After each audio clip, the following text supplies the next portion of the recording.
Diyos, buhay ko ay pagpalain at maging matibay kahit na anong bigat ng suliranin ko sa bawat araw. Sana'y naroon ikaw.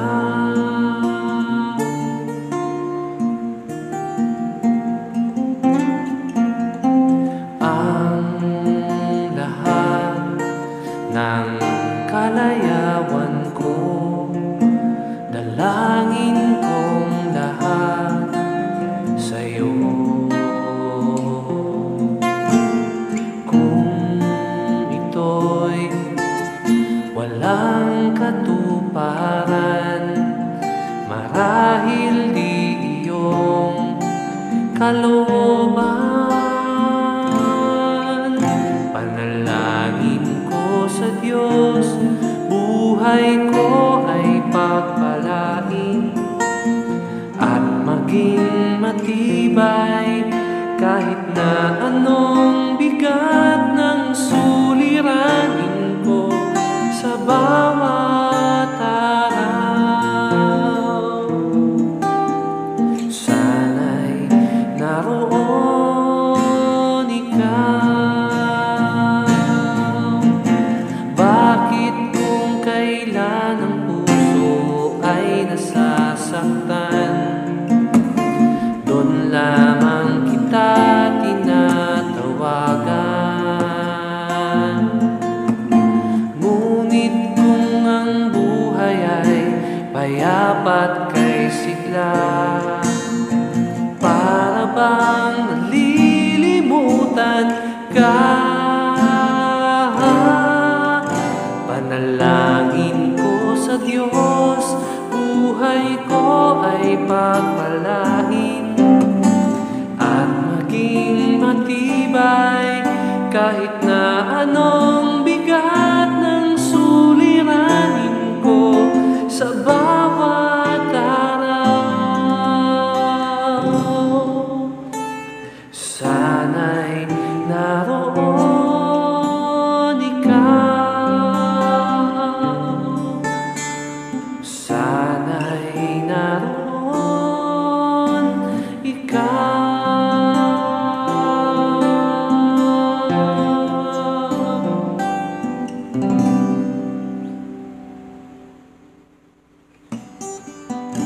Ayan, magandang gabi po mga kapatid at salamat po muli dahil nakatagpo ko kayo sa pamamagitan ng session na ito, ang pagbibigay ng mga testimonies through our gospel music.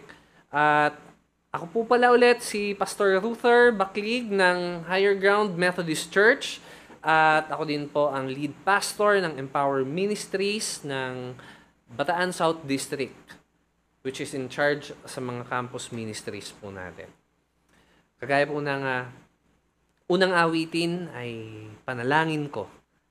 Yan, yung ating panalangin ay hingin ang kalooban ng Panginoon sa atin. Kagaya ng sabi sa Matthew 6 verse 33, unahin natin ang kanyang kaluwalhatian, ang kanyang kaharian, at ang lahat ng bagay ay pawang idaragdag sa atin. So, let's always start our day, our week, our years with prayer and being with God.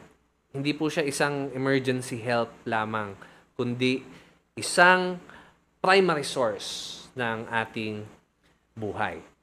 Mga kapatid, sa aking personal experience po, sobrang nakaka-drain tong panahon na to ng new normal na to, na emotionally, mentally, physically, nakakapagod, at plus, kalakip na rin yung takot natin sa COVID-19. So, nag-iingat din po tayo. Pero mga kapatid, nire-remind tayo ng Panginoon na sa mga gantong season ng buhay natin, ay nariyan siya lagi at kasama natin siya in going through this season. Ito pong sunod kong aawitin ay aking isang nilikhang kanta at ang title po nito ay The Table. Ito po ay hango sa Psalms 23. Ang sabi po ay that as we walk through this valley of death, we shall fear no evil. Kasi mga kapatid, hindi naman tayo magtatambay dito sa season na to. Hindi tayo magka-camping. We will just walk through and we will go the other side kasama ang ating Panginoon. Pero nire-remind niya po tayo that as we walk through this valley of death, in verse 5 po, sabi niya, you prepare a table for me. So the Lord prepared the table. It is His presence. It is a place wherein we can rest with the Lord. So, pagpalain po tayo ng Panginoon sa awiting ito.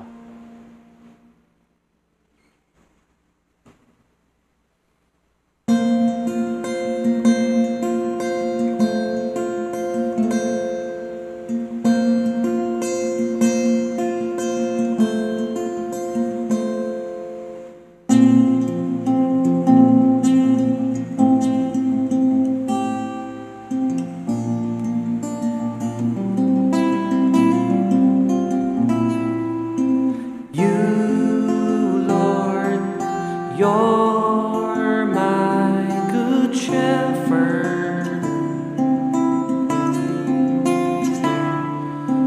All I need is found in you.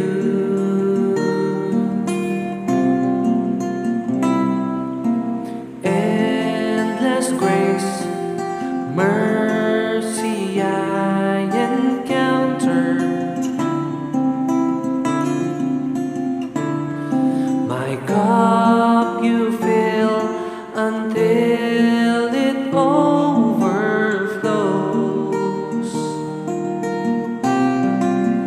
I'll sit with you in the table you prepared, Lord Redeemer and my friend. Your love is forever.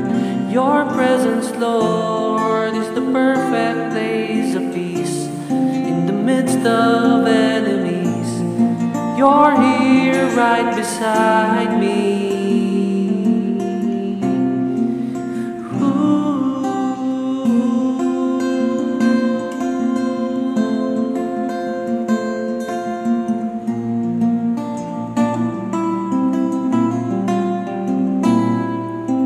Faithful one, giver of salvation,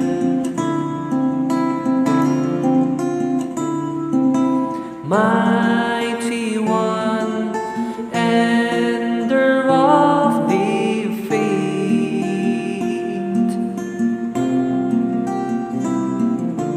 righteous one, goodness never ending, Holy One, you're above all things. Oh, I'll sit with you in the table you prepared, Lord Redeemer and my friend. Your love is forever. Your presence, Lord, is the perfect place of peace. In the midst of enemies, you're here right beside me. I'll sit with you.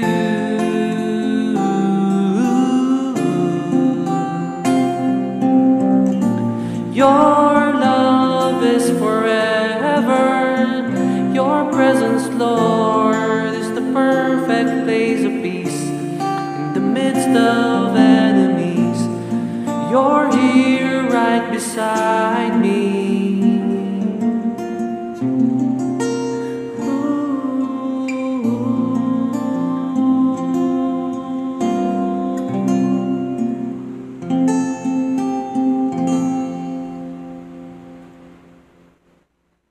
Yan mga kapatid, yan ang the table. Okay.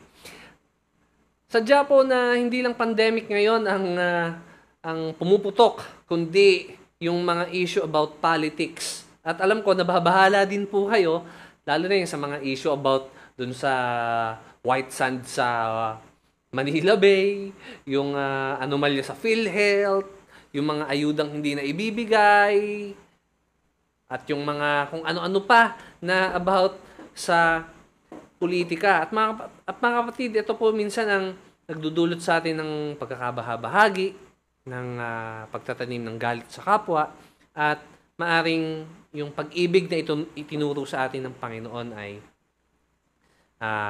nawawala. Pero mga kapatid, dito sa susunod kong aawitin, ito ay isang parang folk song na likha ni Gary Granada. At sa simpleng pangyayari pong ito ay pwede tayong makapagpakita ng concern sa kapwa natin, pagpahayag ng ating pag-ibig sa ilang mga sacrifices, sapagkat ganito po ang itinuro ng Panginoon sa atin. Sa 1 John chapter 3 verse 11, sabi po dito, "For this is the message you heard from the beginning. We should love one another." Mga kapatid, love is an action word. Ito po ay dapat ipinapakita sa ating kapwa, sapagkat ang Diyos natin ay pag-ibig at pinakita niya po kung gaano niya tayo kamahal.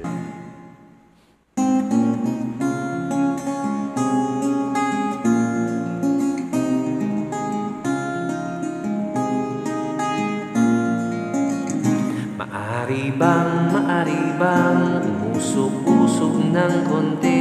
Hati-hati dahil masyadong masikip ang upuan. At kung iyong kausapin, ako na may hindi maselan at payag matabihan. Umusog ng konti.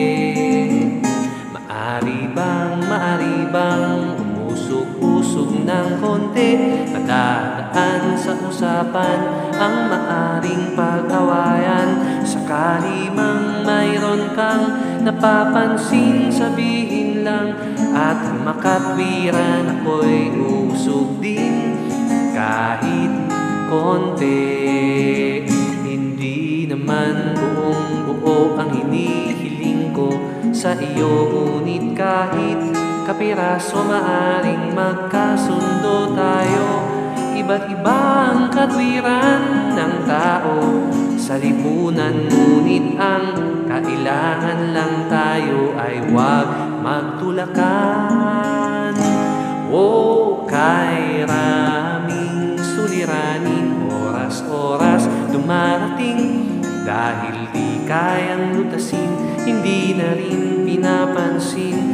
Subalit kung tutusin, ang kadalasang dahilan, kaibigan, ayaw nilang umusog ng kahit konti. Hindi naman buong buo ang inihiling ko sa iyo, ngunit kahit kapiraso maaring magkasundo tayo. Iba't iba ang katwiran ng tao sa lipunan, ngunit ang kailangan lang tayo ay huwag magtulakan. O kay raming suliranin, oras-oras dumarating, dahil di kayang lutasin, hindi na rin pinapansin. Subalit kung tutusin, kadalasang dahilan, kaibigan, ayaw nilang umusog ng kahit konti.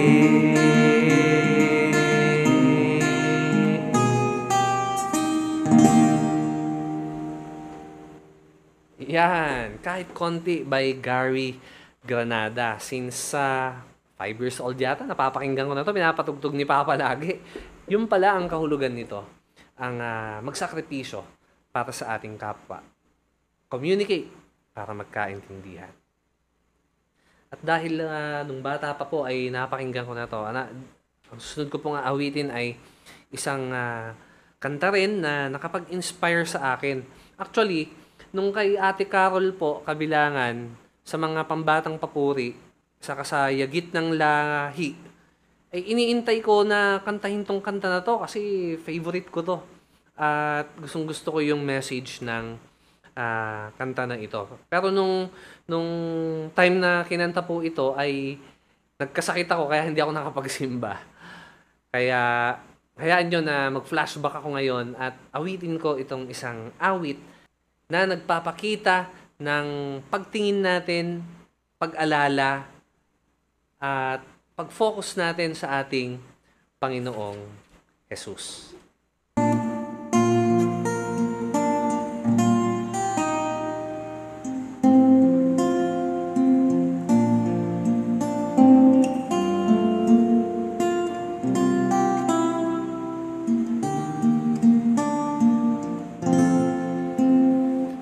Isang batang katulad ko, mahina pa ang damdamin ko, natatakot, nadarapa, maya't maya'y lumuluha. Kailangan ko ng kaibigan na lagi kong maasahan. Alam ko na kung sino siya, siya ay si Jesus. Si Jesus, si Jesus ang isipin ko. Sakali mang may takot, siya ang pananaligan ko. Siya'y nagmamahal sa akin, nagbabantay sa akin. Oh, si Jesus ang isipin ko.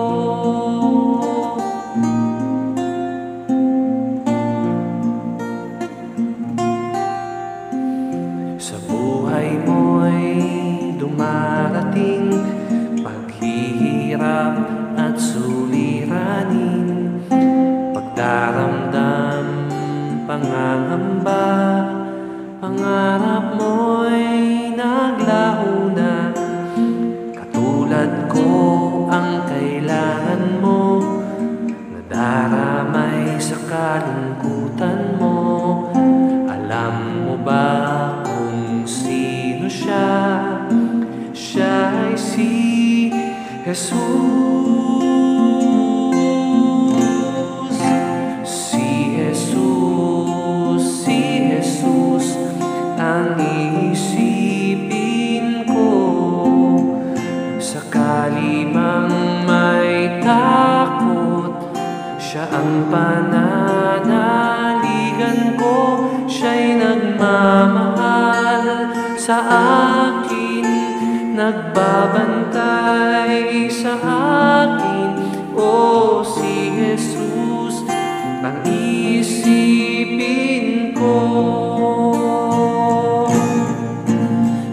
At ang pangangamba ay mawawala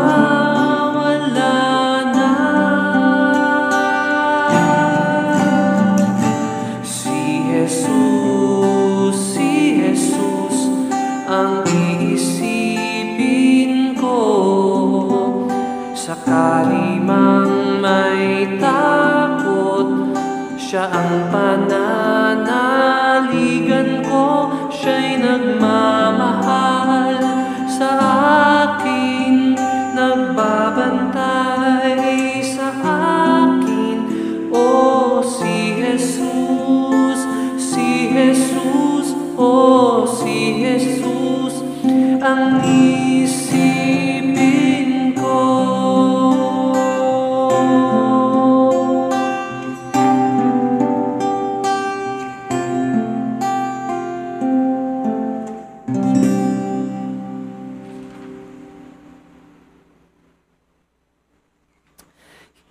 Hebrews 12 verse 2, fixing our eyes on Jesus, the pioneer and perfecter of faith.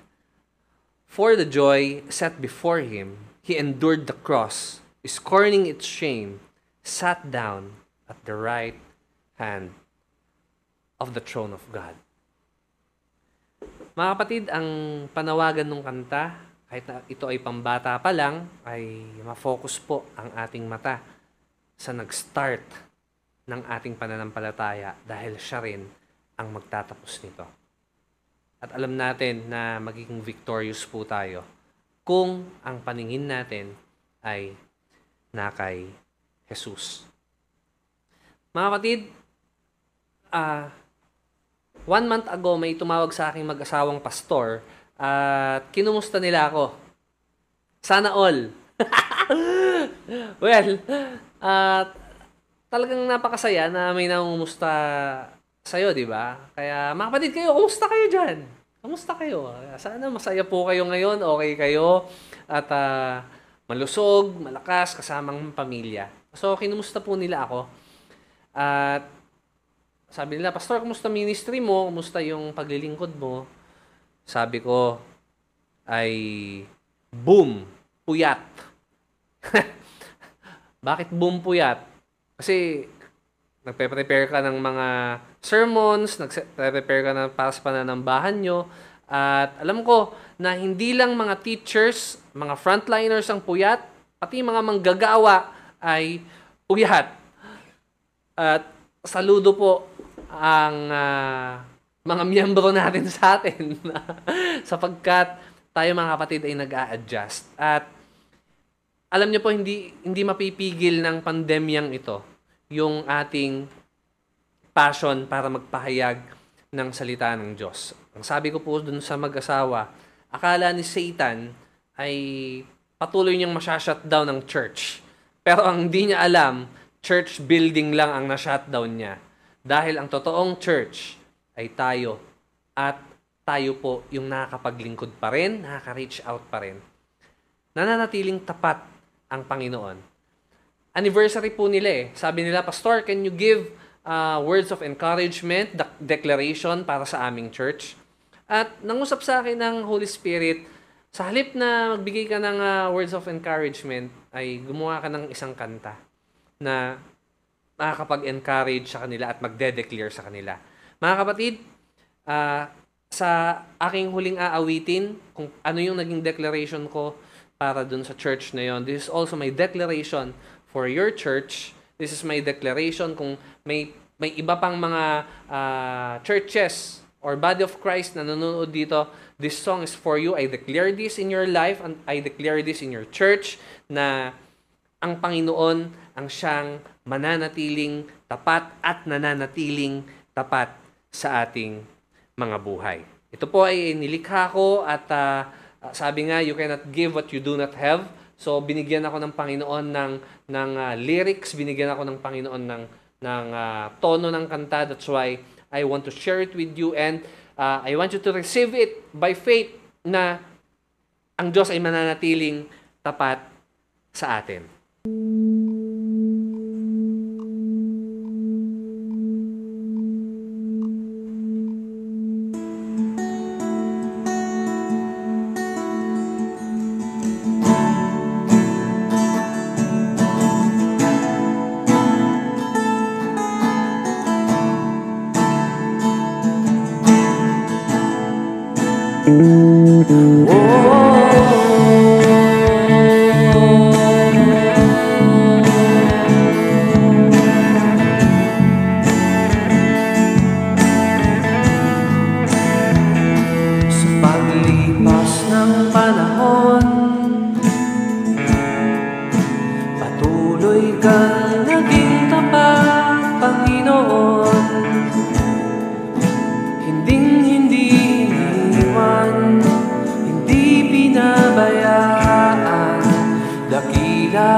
Dulot ng iyong pag-ibig na walang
pagpapalang di mabilang,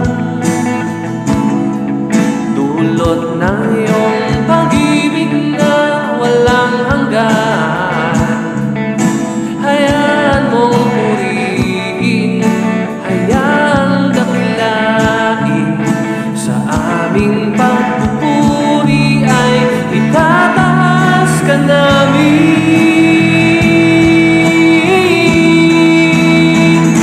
Mananatili kang tapat, pag-ibig mo ang may sapat.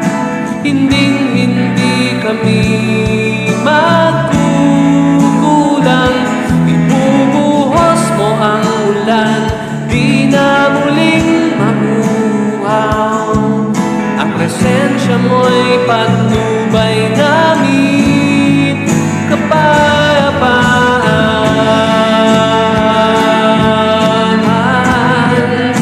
kapayapaan,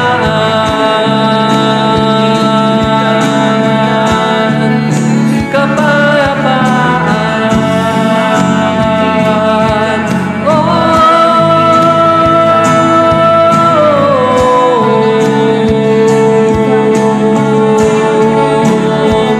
Mananatili kang tapat at nananatili kang tapat, nananatili kang tapat at mananatili kang tapat, mananatili kang tapat. Pag-ibig mo ang may sapat, hinding-hindi kami magkukulang, ibubuhos mo ang ulan, di na muling mauhaw. Ang presensya mo'y patnubay namin, kapayapaan.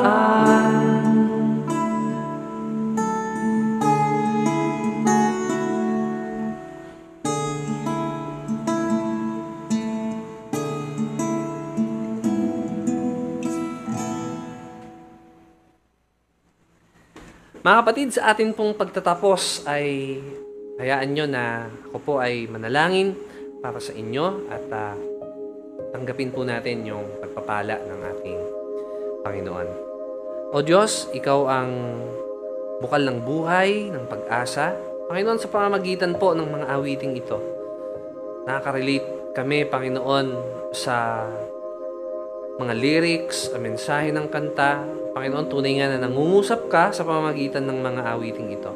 Palain niyo po ang programang ito, marami pang ma-reach out, marami pang ma-bless, marami pang awitin, Panginoon, ang maitanghal upang bigyang papuri, dakilain ang iyong dakilang pangalan. Panginoon, salamat po sa biyaya ng kaligtasan, ng kalusugan, ng pamilya, at ng protection mo para sa amin.